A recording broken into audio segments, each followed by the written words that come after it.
May 18th, 2022. Oh, wait. It's not starting. It's going slower than I want. 1 second.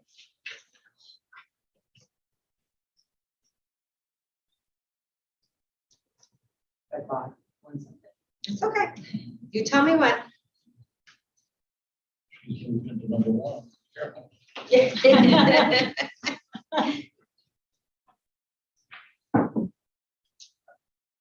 Okay, so now we'll call to order the planning board meeting for the town of Mendon for May 18th, 2022. And our first order of business will be to approve the minutes from our April 6th meeting. Hope everyone had a chance to review those. And if there is any comments or corrections that you would like to make, you can let us know now. You too, Fred? Oh, that's right, you weren't here. How about you? You were here. You okay with the minutes? Did you review them? Okay. All right, so let's make a motion then to approve the minutes from the April 6th meeting. Do I have a second? All in favor? Aye. Any abstain? No. Oh, wait, you abstain? You abstain? Okay, and any nays? No. Okay, who seconded? Earl, who's first? Who first and second? Who first and second did? You first and then you second? Who first? Oh, I did. Oh. There you have it. I'll put that down on my resume. Yeah. Okay, so, and then our first order of business after that is the Coates subdivision.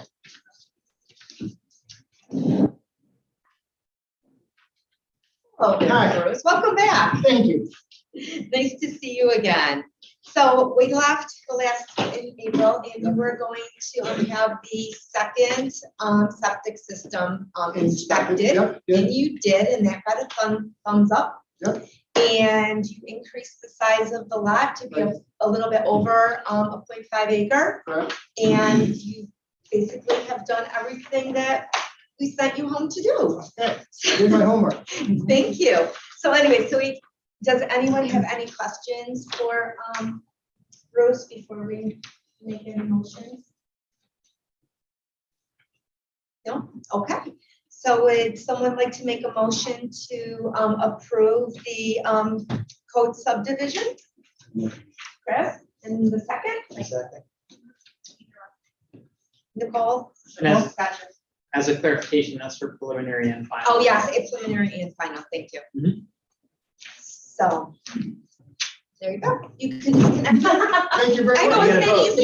You gotta vote though. Oh, wait, yeah, we do have to vote. We have to vote. All in favor? Aye. Aye. Any abstain? No. Any nays? No? Okay. Now Thank you you can very go. much. Just connect with Katrina about any of your Absolutely. future paperwork. Yep. Oh, boy. Good.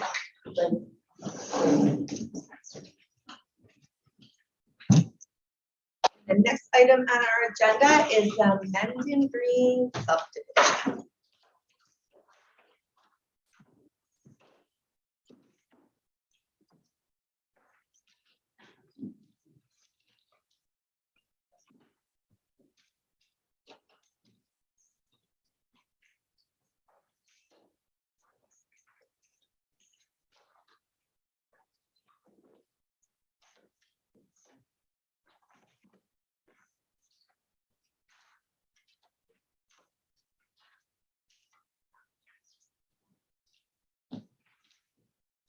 So I will start with handing out some of these. We had a request the last time we were together to have some detailed, a little more detailed pictures of the ETOTs in our area.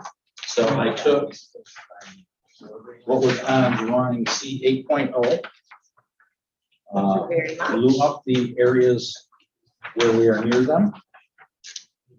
and kind of put a subdued aerial background.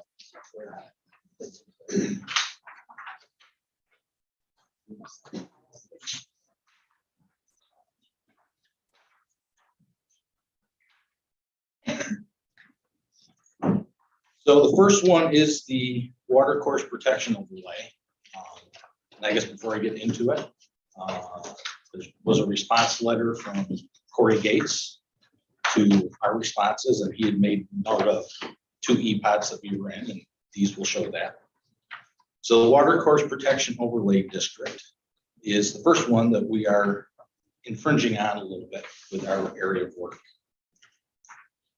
So it's a little bit of the pond area and a little bit of the grading behind some of the lots that we impinge a little bit on that. All grading, none of the actual lot areas are in that, so it still remains under protection in the open space. The second one is EPOD 7, the woodlot overlay. So this shows the overlay as it exists on the mapping. As was noted in the Conservation Board's notes, that overlay area really doesn't fit with what is actually woodlot or old mature woods. So when we had started a process back in 2017, before everything else went on, there were a lot of questions about it. The site was walked, and it was really identified that pretty much over the other side of the creek, in the northerly corners, really the mature woods, everything else had been pasture or field areas that have grown up. So as we are in the mapped overlay, we will have to get a permit, and we will have to go through the process of identifying what is actually woodlot through that process with Corey.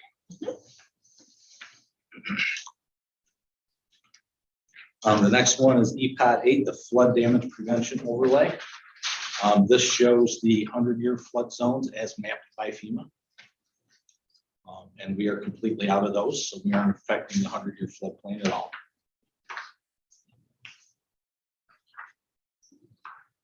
And the last one is the soil susceptible to ponding overlay. So once again, this is something that is mapped, I believe, based upon some soils. And there's one area where it goes up into the lot area.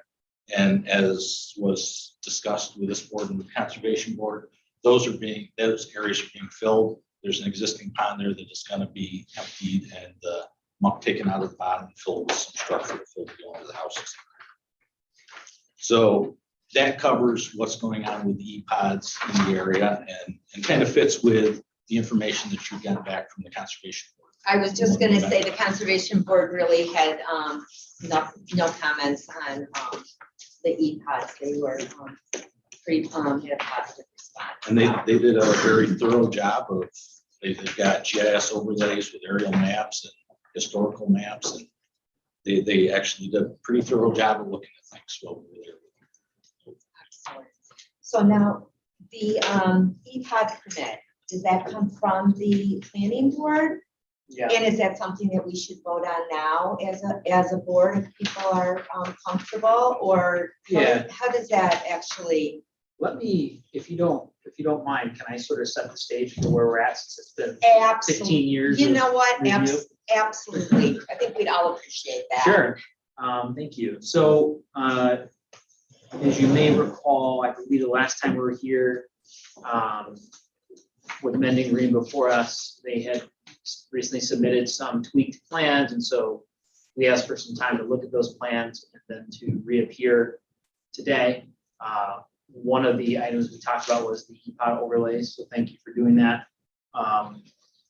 Again, I'll highlight that the March 1st, 2022 report from our Conservation Board concluded that, essentially concluded, speaks for itself, that there isn't really an issue with the EPODs.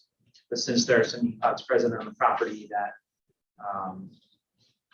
the EPOD development permit would technically need to be issued.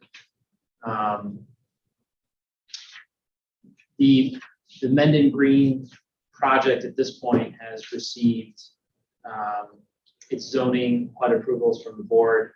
There's a litigation, it was upheld. It received seeker approval a month or two ago from the town board. It received consent for review by this board a month or two ago from the town board. And so now this board is sort of the last step of the process. And we are dealing with preliminary and final HUD site plan / subdivision approval. So that's why we're here tonight. I think this is a continuation of also includes a continuation of a public hearing since the plans are updated. So that will also happen tonight. But since we've seen this application. I mean, I sort of joke that it's been around for 15 years because it's been modified so many times. We have new planning board members and it's been a long time, but we've seen this rendition of the application several times over the past few months. I don't think there's been any major changes, but I'll let the engineer speak up if he thinks there have been. So at this time, we're in the sort of zone of, do we need any more information? Do we have any material pertinent questions that need to be asked before we can take the next step and answered? Or are we ready to take the next step? The next step would be preliminary HUD site plan and subdivision approval. And then the final step would be final approval. So tonight you have before you a resolution which would, for your consideration, if you're ready for it, to move forward with preliminary approval. And it sort of lays out, if you want to get it out, I can bring you down through it. And it lays out in the whereas clauses on the first page that we got this application. It first came before the town in 2004. Pittsford signed off on the sewer, and reconfirmed it in January 2022. The next one is that this has been revised from a 54 lot subdivision to a 30 lot subdivision. We made our finding of consistency a few months ago. The town board completed seeker a few months ago. The town board sent it our way to complete a few months ago. And that we have reviewed and considered the information before us. Now, if you want to move forward tonight, this is what this resolution would do under the resolves. So basically it says you looked at it, looked at the criteria, considered the required criteria. Then that big first resolve there, these next three resolves, and I'm sorry, but 1, 2, 3, 4 of you have 2 of these, and the chairwoman and I have 3 of these. So I'll explain this for you. In other words, we have slightly revised the resolution since I printed them. I'll point it out to you in a minute. So the next 2 resolves deal with waivers. So the applicants have made a waiver request a month or 2 ago, which from our design criteria. So we're the planning board, we generally deal with land use issues in our zoning code. Appended to our zoning code or reference from our zoning code is this appendix of design criteria, which is generally stuff that the engineers in the building department can deal with. In this case, they would like to, similar to a variance, the zoning code, they would like to vary from a few design criteria elements. So that first one talks about design criteria B9. This is dealing with how close a subdivision entrance can be to an intersection of roads. This is with our design criteria calls for it to be further than 500 feet away. In this case, given how close the parcel is to the intersection, that appears to be unfeasible. I don't know if it's totally possible, maybe it is, but essentially it's definitely the applicant's case is it's not feasible. And so they've asked for a waiver. This paragraph would grant them that waiver. And it references the fact that the New York DOT in March of 22 issued an opinion that says the driveway location does meet minimum requirements. And so it grants the waiver. If you don't grant the waiver, they would need to, I don't know if they could even design it without it, but at a minimum, they would need to redesign plans if possible. So that's issue 1. I will note that the DOT actually, I'll let the engineer talk a little bit more about this later, but essentially the DOT said, yeah, it meets our minimum requirements, but we'd like to see it go further south.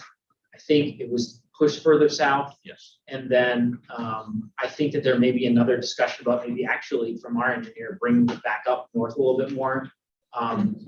For safety reasons, it may be better a little bit closer for other reasons. So I'll let that discussion happen in a minute. But so that's waiver number 1. Waiver number 2 is from B6. Our code, our design criteria says that we cannot have a road that's greater than a cul-de-sac on a road that's greater than 1,000 feet in length. This road is 1,580 in length. And so in order to permit this as developed, you would need a waiver. They've requested that waiver. So this resolution, this paragraph of the resolution deals with that waiver. The final waiver, which is actually not on the resolutions outside of the chairwoman's mind, because I just caught this before I came and I already printed everything. So I didn't want to waste a bunch more paper. But it's one more, it's the third waiver, and that deals with tangent curves. That one I want the applicant to speak to a little bit, but I'm not sure exactly. I suppose it has to do with the way the road is set out. Can you speak to that real quick? Yes, I can. So the requirement is to have a minimum tangent length between 2 curves. So when you don't have a tangent length, that's generally referred to as either a compound curve or a reverse curve. In this case, we have a reverse curve without a tangent that happens right in here as we go from this curve to this curve. So that tangent length, from an engineering and safety standpoint, is real important when you've got smaller radius curves, because you're going around tighter bends, and it gives that chance for the driver to realign and refocus. In this scenario, these are 2 very large radius curves. So as you're driving down through either direction on these, you have that alignment is kind of automatically happening for you as you go through that reverse curve area. We design reverse curves like this a lot in subdivisions. It creates a more palatable subdivision, a little more creative and a little more eye appealing as you're driving down through it, as opposed to straight roads. So that is the area that we're talking about. All the other curves that we have all have tangents in between them as they're tighter radius curves. Okay, so that's the final waiver request, so that the road can be set out as you just described there. And I think the chairwoman, once we get through this, or anyone else, can refer to the town engineer if there's any questions about whether there should be any pause in granting those waivers. The next resolve after that deals with the next 2 resolves deals with the EPODs Chairwoman brought up. So again, there are some EPODs as we just looked at.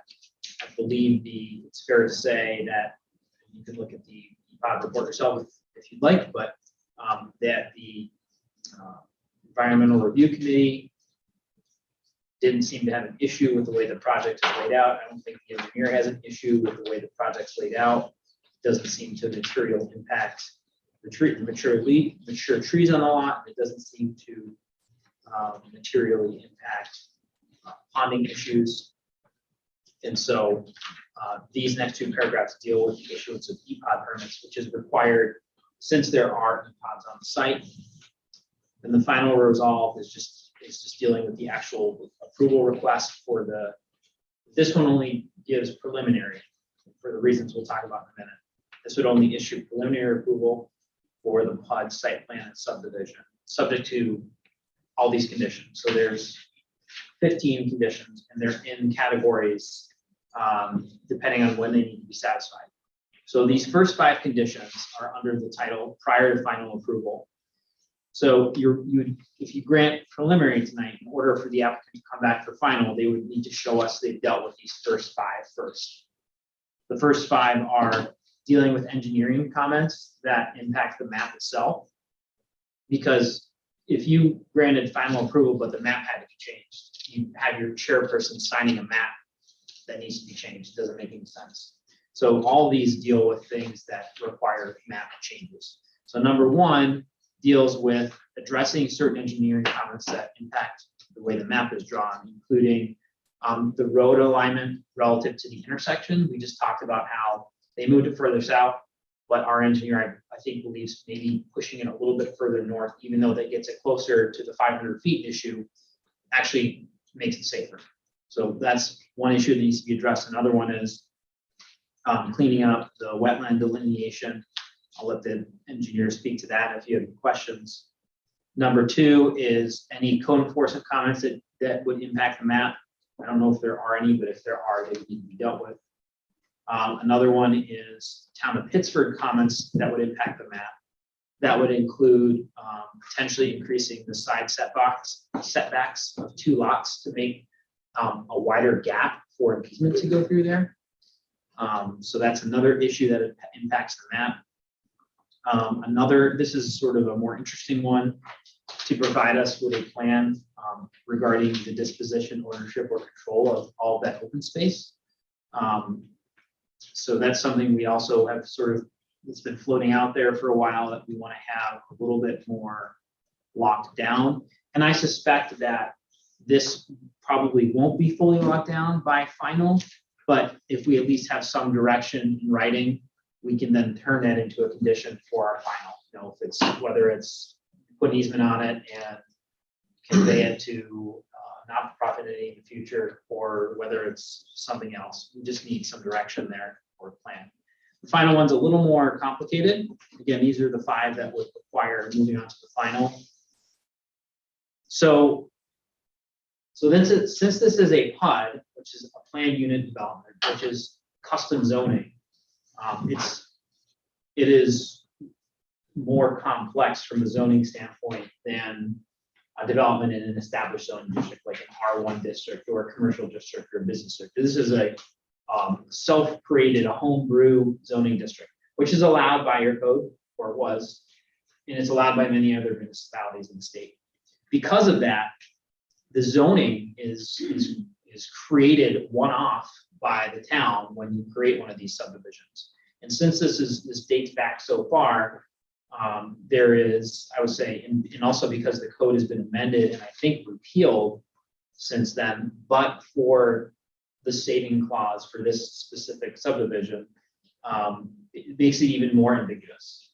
All that's to say is this provision here aims to limit that ambiguity and make things more clear. So what this says is that we're going to apply the zoning regulations of the RS district to this subdivision, so that we at least have something to refer to if there's an issue in the future, save for where the subdivision map itself differs from that district. Then the subdivision map will control.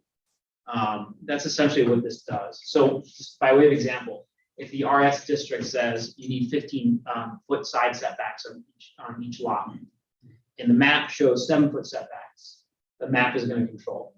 Okay, so, and I think that's actually the reality of the matter. So in that case, the setbacks are going to be 7 feet. But you know, if we didn't do this, and 10 years down the line, someone said, you know what, I want to knock down this house and build a gas station here. This PUD arguably is silent on the issue of what uses are allowed and not allowed. In that case, you could go to the RS district, like it says in our condition, and see, oh, it only allows single family homes, for example. You can't do that. So the map is silent on that. And as a result, you'd be able to refer to our code. So this is just kind of a way to head off future issues like that in the event they arise. So those first 5 conditions would need to be dealt with prior to moving to final. So this is kind of the homework if you grant preliminary. After that, all the next conditions through 15 would carry through and apply on the final. So these are fire marshal approval, final engineering approval, final code enforcement officer approval, satisfaction of the Pittsburgh's comment letter to the satisfaction of our engineers. We're the issuing authority. New York dot approval.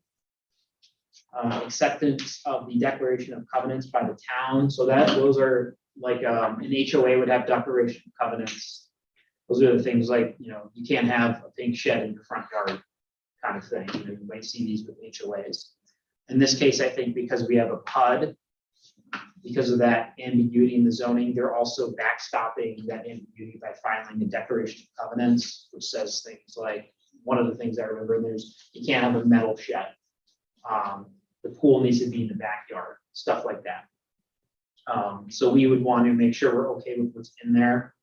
And we would have that's something I have on file, so does the town. So we would want to basically stamp that and say, okay, fine, go ahead and file that. Filing of all the utility and access easements and agreements, that's a standard thing, we always do that. Acceptance by Pittsburgh of the sewers, that obviously needs to happen. Acceptance and approval by the water authority of anything dealing with the water, that should be standard for public water. And then that the town board deals with the drainage improvements by doing whatever they need to do to get them instituted into the drainage system. I know that was a mouthful, but again, this project's been going on for a while. And rather than skim over some issues, we wanted to have sort of a good record of the things that we're looking at, the issues that are out there and how they're being resolved. So with all that being said, that's kind of where we stand. I think the resolution does hopefully a reasonable job of dealing with the outstanding issues. If the board agrees, you can move forward tonight. If there are still questions and issues, you don't have to move forward tonight. So if the board has any questions, any technical questions, I would urge you to suggest you to present them to the engineer. If you have any questions about any legal issues, process issues with the resolution, I'm all ears. And Jason, would you like to just kind of give a quick overview of the waivers that they are requesting and your opinions on them? Yeah, certainly. Regarding the cul-de-sac, 1,000-foot length from that speed account, I don't really see that as being a major concern. Just to the nature of the site, I think it's reasonable. It's not something that's uncommon. Regarding the tangent sections, the horizontal curves, again, in this area, the traffic is going to be moving rather slowly, about 25, 30, 35 miles per hour in that area. So I don't see there being a huge need to have long tangent sections in between different curves. And regarding the position of the entrance road along 64, they're really kind of landlocked in terms of where they can actually put their entrance road. So I think you have to give them some sort of entrance there to get in and out of the property. So they're kind of owed that. Any other questions that they would like to have answered? Our applicant or from Jason? Yes. Oh, hi Earl. You have a labyrinth of drainage in the base of that pond. What brought that forward to that design? I'm looking at maintenance by the town. This Yes. this that first one, four-way. that is a bioretention to meet I know. our green infrastructure requirements from the New York State DEC stormwater regulations. There's no way around that. We have lots of poor soils around this area, don't infiltrate a lot of water. The idea of the green infrastructure regulations is to try to put water back in the ground. And it won't go back in the ground. Our alternatives are limited. We do a lot of bioretentions because that ends up being about the only. The silting in, then the town has to maintain this. That's a lot of maintaining. So this bioretention is designed with the inlet coming in here, and there's a plunge pool to deal with the sediment. And then that is a rock lined channel from there to the overflow. So as this bioretention is designed to fill up with a maximum of a foot of water, water then finds its easiest flow. So it's going to go straight along the rock channel and out over into the pond. So I've designed several of these like this. I've had contractors tell me, I put them in. I've had contractors that build it say, that's amazing how that works. Yes, it is. That plunge pool will need to be watched because that's going to be the first place that's going to collect. What's the predicted life of that? It varies with conditions. With the New York State DOT dry swale mix that we spec for the bioretention soil. All the ones that we've done with that, we haven't seen failure in those. It's been about 10 years that DOT's had that mix. The DEC recognizes their mix in the book actually fails quite quickly and plugs up. But we designed the bioretentions with an upper layer that's separated with the fabric. So if it gets to a point where it starts to plug, it plugs just that top layer and you can peel that back with the fabric and leave the depth of soil. So maintenance becomes less of a chore when it needs to be done. As part of the proposal for the site to provide funding for the cleaning of this. So we have been in a lot of discussions as of late. We have discovered from the supervisor and the town attorney that there's a town-wide drainage district. So our proposal is to have those on a parcel that gets dedicated to the town. The town performs maintenance. A budget for that maintenance can be set and that charged through the district back to the benefiting properties, which are going to be all the proposed lots. I believe we were going to move a manhole, the stormwater manhole, away from the sanitary sewer across the road. Yep, and that is on some updated plans. Okay. Because there'd been some confusion with some late plans that came in last time. I've tried not to get you another set of plans. That will be corrected on the final plans. Also, we have almost a 20-foot depth going up between the homes on the site itself. Your overdig on that is going to be quite wide. It's going to enter in on both those lots. You have a problem with each of those houses that are bordering that, unless you put like a trench box in there, a tall trench box of sorts. Comments that came in from the town of Pittsford just today that you probably haven't seen yet is requesting a trench box be spec'd to be used for that. Now, that would be down here at the lower end. I'm also referring to up here on your section. Yes, going up they're, in between them homes. as they are going to be maintaining that sewer, they are reviewing the plans for everything that's getting built in the subdivision, also commenting. That's it. On the ponds, some municipalities prefer for lot lines to be extended over the ponds and to be incorporated into the private lots with an easement to the town access and maintenance easement where you address the ponds. Other towns will take the dedication.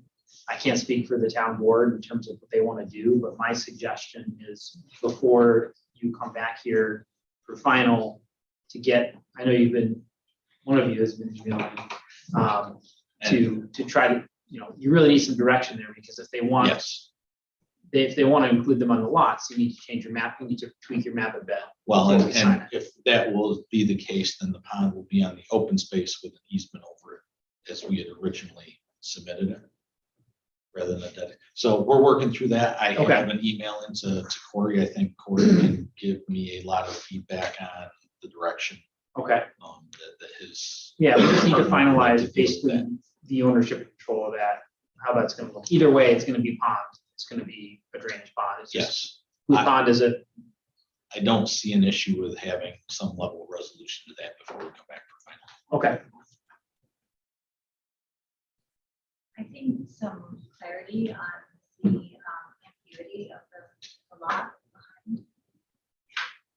Listening to you talk about that, I'm still unclear as to what's going on with with what? that. That pond in the land, not nonprofit or? what- Oh, yeah. Open space area. Yeah, speak to the open space. Yeah. So there's about 70 acres. Mhm. That'll be open space. And Don, if you've got a conservation easement that you want to send that. So we have been in discussion with the not-for-profit. We're waiting on them to get back to us. They want to move forward. It's just a matter of they're hiring an attorney to do it, but we're going to donate the land to them. They're going to put some trails in. We walked the site with some of them. There is a creek through here, but there's already bridges, piped bridges over those creeks, so you get around pretty well with the property, so. And what they're worse than, do you know the name of the Mendon nonprofit? Foundation. So different foundations have different processes and form easements. One I worked with sort of said, you know, we in one town, we took an easement on it. And then after the fact, the foundation said, well, we wish you would have done it this way. And because you didn't, we're not interested. Yep. I'm sure others are happy to take it, whatever easement they get. So my suggestion would be so I do have a bunch of easements we've used in different situations. My suggestion would be to check with that foundation first to make sure they don't have a specific way. 'Cause sometimes they want due diligence done first, and the way we form the easement also has to talk about the ability to transfer the rights of that easement to a third party, that being the foundation.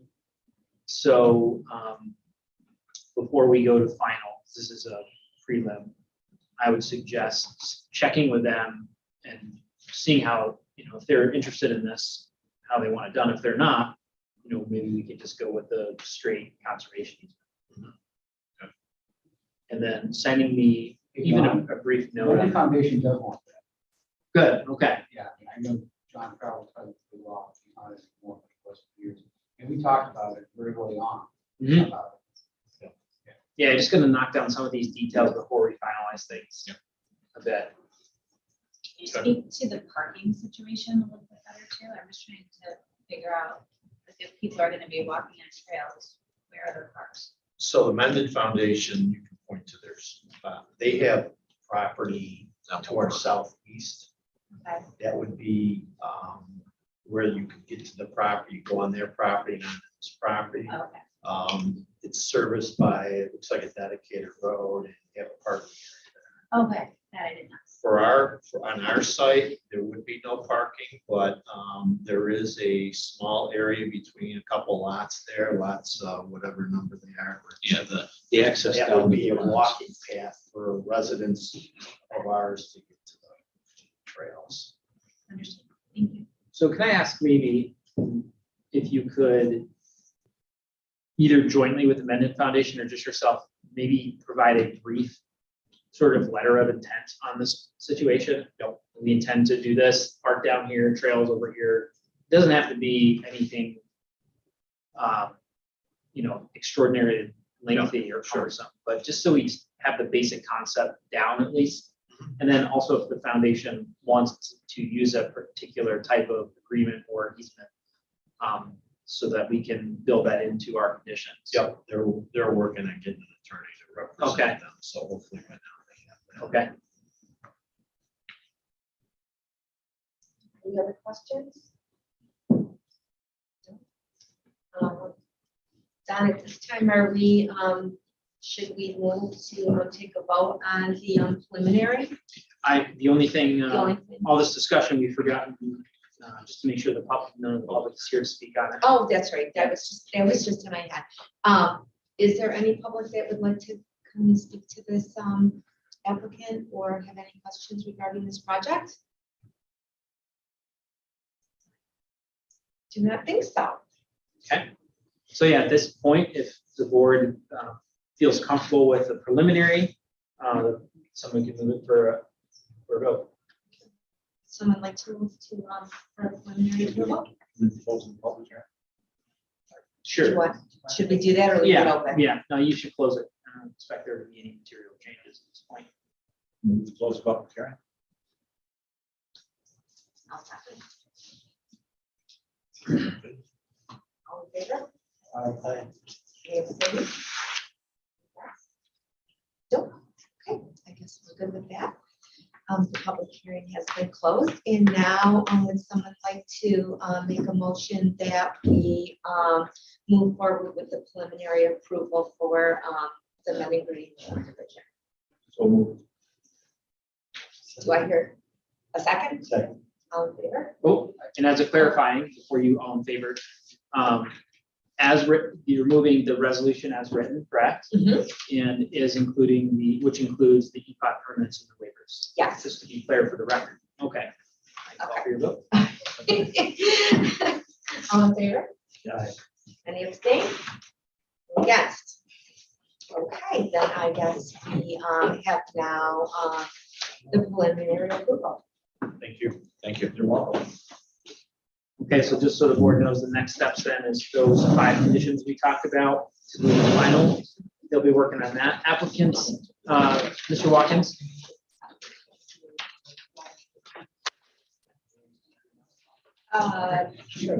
Rich, do you expect to, how quickly do you expect to turn around those?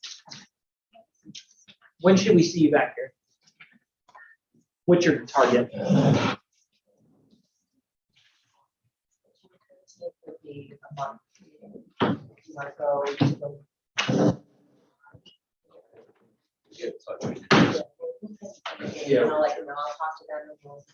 Right, because our next meeting is, the first and the third of, or the first Wednesday and the third Wednesday, so.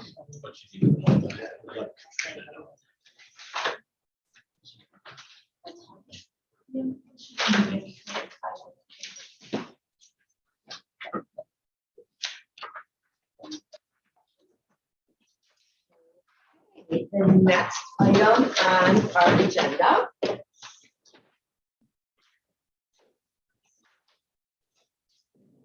Site plan, this is their second appearance. Mike and Rachel Newcomb, 35 Sunset Boulevard in Pittsburgh, for 3,700 square foot single family residence and 16,000 square foot horse stable with 4 adjacent fenced riding areas on Pond Road, consisting of 40 acres. Hello again. Hello. Good evening. Welcome. Thank you. So where do we stand here with this project moving forward? I know we left with this and there were a few things everyone was wondering about, the pond, the water, the public Yeah. water, all of that. So can you give us an update? Yeah, so there's, the house has stayed basically in the same spot. We haven't moved that at all. We revised the driveway location to be 100 feet away from the wetlands. We've also changed, we've got 3 farm buildings on the new plans, your descriptions. You know what, On the new plans, we're showing the 3 buildings, the new configuration, just west of the house, and a smaller pasture area. We have the wetlands and stream are now delineated. We got the approved jurisdictional determination form from the Army Corps that was dated April 5th, 2022. The farm ponds, we understand that these need to be detailed further, and they'll be constructed in the future under a separate permit once we get the final design. So right now, we're really just looking at getting the how I want the locations approved, but obviously it won't be installed until final designs are provided. Right, so you would resubmit your plans then without the ponds on them at this time? Yeah, But we just wouldn't build the ponds unless somebody approved the ponds. Yeah, so you're asking, so here's the situation. Basically, you have a plan now that shows ponds on it. So if we approve it, we're approving ponds.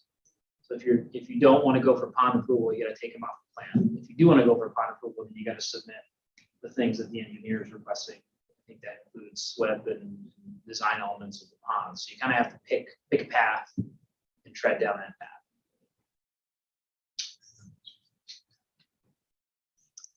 this would, Corey said that we could get the site plan approval as is showing location and then be able to provide the details of the pond prior to getting permits to build them.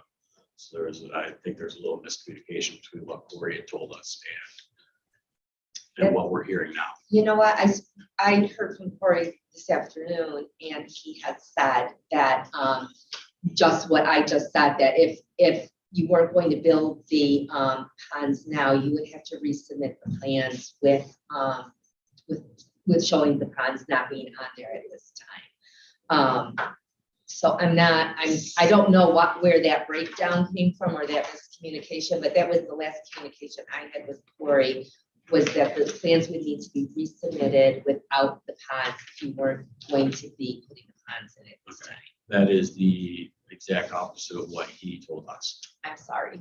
So we were under the impression that this was figured out and agreed upon, so this is So, brand new. but even at that, does your plan show that the pond is not encroaching on the right of way? The Yes, 50, so you did move it? yeah, we moved it. You as did move it, requested. okay, I'm sorry, He okay. showed all the graphical things that he wanted us to show and said that it really just, before it was built, it would need to be permitted in detail. Is what he specifically told us. So, Was there an issue of setback from that property line, right? no, not anymore. We're 50 feet from the property line and from Yeah, the but right that of was way. one of the issues. That is correct. So are you looking to build the ponds or not? Eventually, yes. Okay. No, I mean, right, I think the priority is to get the driveway and house and farm buildings approved. So I'm not sure. I know. What the code enforcement officer exactly is thinking. I did have a brief conversation with him today. I guess one of the major issues dealing with pond has to do with the SWIP.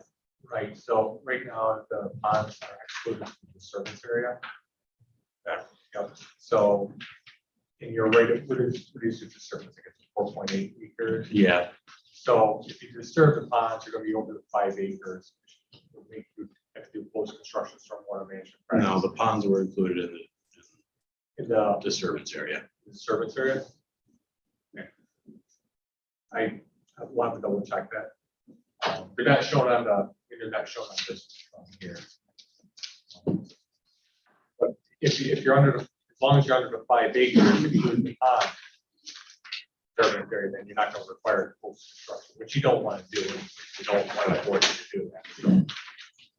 So if that's an issue, I would recommend do the ponds at a later date, so move forward. Is there any way we can verify that tonight? If there's not, I mean, that's okay.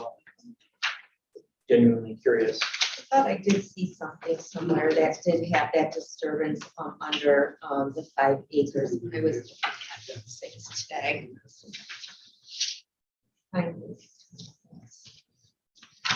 Yeah, so the disturbance area I'm looking at here shows a line as the farm pond. It appears to show located outside of the disturbance Well, I think at this point, if it's a matter of getting approvals for the rest of it, we'll take them off and reapply for those once we're ready to put those in. area. Sorry, I apologize for creating an undue burden. Yeah, it's a little bit last minute, so Okay, so here's what I see from Labella regarding the farm pond. It says here on number 23, appears as if the farm pond grading is not included in the disturbance area as it will be designed in the future. We note that the disturbance clearing limit is shown as 4.8 acres for the remainder of the development, 0.8 acres for one farm pond and 0.5 acres for a second farm pond. Yeah. So that I did think I did see that. But now that would, if I'm reading that correctly, it says the disturbance clearing limit is shown is 4.8 acres. And then on top of that, do we do the 0.8 acres and then the 0.5 acres for the second? Yeah. So then that puts it over the 5 acres and then they would need a SWIP. I mean, and this isn't a surprise because it's in the May 13th Clavella letter. So it's not Right. new information tonight. That opinion is set forth in his letter he issued on May 13th. Correct, but we were under the impression we could get approval of the location of them, and then details would just have to be provided, so it's not a question of a SWIP or not SWIP, it was, if we have to take these off the plan for this to be approved, that was what I was saying, was just new information that was contrary to what we were previously told.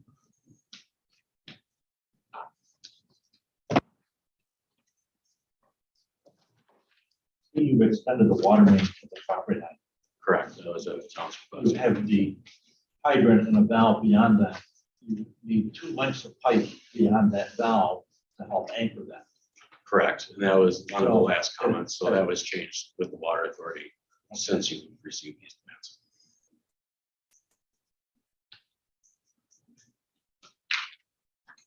Okay, so, does anyone else have any other questions regarding this project? I do. Okay, thanks. So you're at a little bit of a crossroads here on this application in terms of, because they need to make a map change, to remove ponds. So I'm gonna sort of defer to, well, I'll ask the question and see what y'all think, but you have two options. You could grant preliminary approval tonight, have them come back with the revised plan without the ponds. Or you could grant preliminary and final, subject to the engineer's approval of the plan without the pond on it, which would then allow you to sign it. So I don't know what the engineer's comfortable with, and I don't know what the chairwoman is comfortable with, but those are your options.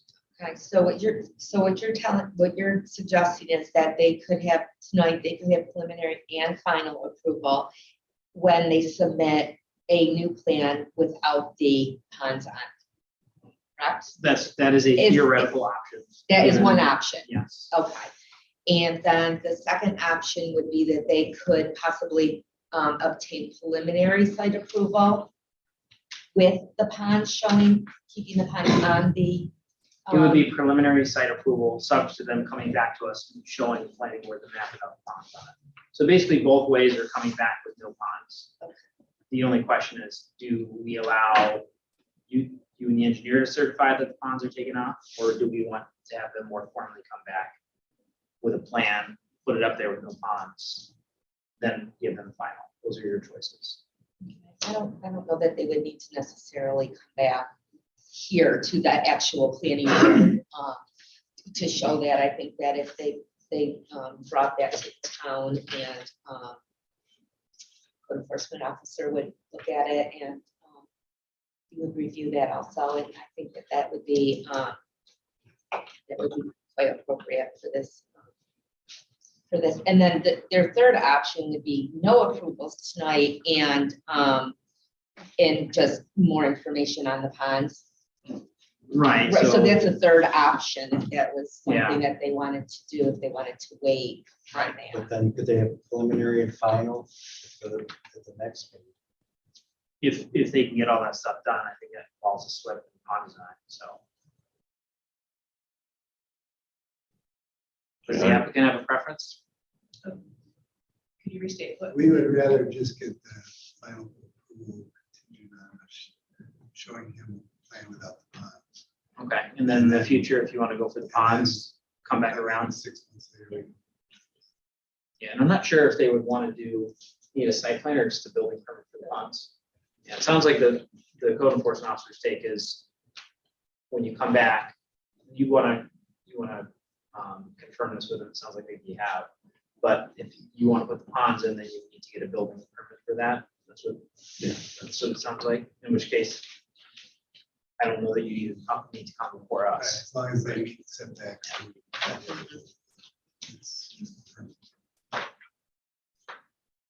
Okay, so it sounds like they don't want to go forward with the pond right now.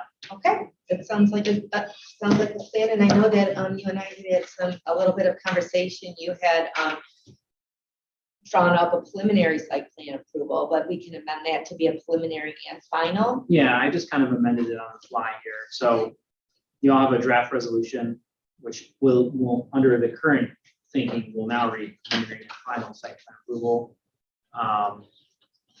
And except for that, the only other change would be that in the first resolve, all that language about the pond. Right now it says either remove it or come back with the design and the SWIP. So it should be now revised, given the current status, to read that prior to signature, the farm pond depicted on the plan shall be removed from the plans, given that it is not planned to be developed, and subject said revised plan, subject to the approval of the town engineer. Okay, just to confirm that any remnants of the pond depiction on the map is removed and cleaned up. Okay. Did you want to go, did you need to go on and read the rest of the resolution or? Yeah, just for the board's benefit. So it's a whereas, you got an application, we've looked at it. There are no environmental impacts relative to seeker. Resolved to approve. Now it's preliminary and final, subject to the conditions of removing the pond. That that wetland regulations be complied with. That ash tree removal shall not cause disturbances in a non-permitted way to wetlands. That the engineer's comments be addressed, that the code enforcement comments be addressed, that any approvals permitting from MICWA, Monroe County Water Authority be obtained, and that any approvals permitting from New York Department of Health be obtained. Those would be all the applicable conditions. If you have any questions regarding that resolution? Is there anyone, did we leave this public hearing open? I thought we did. No, it doesn't mean. It's Oh, not a subdivision. It's Okay. just like- all right, okay. All right, so then, at this time, would anybody like to make a motion that we accept this resolution for a preliminary and final site plan approval for the Newcomb Penn Road proposal? So moved. Okay. Earl, and seconded by Chris. Okay. All right, all in favor? Aye. Aye. Any opposed? No. Any abstain? No. Okay, well, congratulations. Thank you. And again, I'm sorry about that miscommunication regarding that.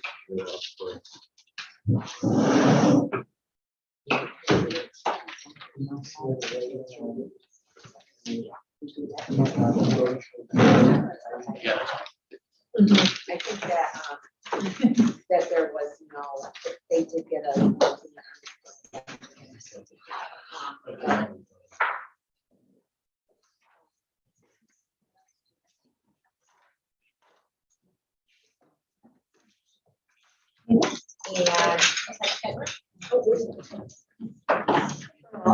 We're still in public, we're still in our meeting, sir. Is there any public comment Yeah, you're welcome. at this time? Brian, do you have any public comment? No, public comment? All right, okay. Do we, as a board, do we have any general discussion that we'd like to talk about? No? I was asked for Tina if she knew what was coming up next, but did you?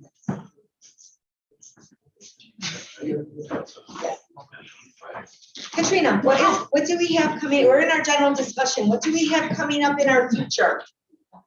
Nothing in our future. You have, so right now, your June 1st meeting is most likely canceled. Simon Green appears to want to come back probably mid-June. We're gonna shoot for that in a month's time. Okay. What's up, Altier? He's going to do administrative resub. So you won't need to see him anymore. So I'm working with him on the side, and it's tabled at the moment, so that's done. Little bit of a break. Last meeting, Chris. It's Chris's last meeting? Chris, it's your last meeting? Yes, that's designed. You resigned? I'm moving. sold my house. Oh, there you go, where you going? We still have a meeting going on here. Isn't this general discussion? This isn't? I don't think so. That he's resigning?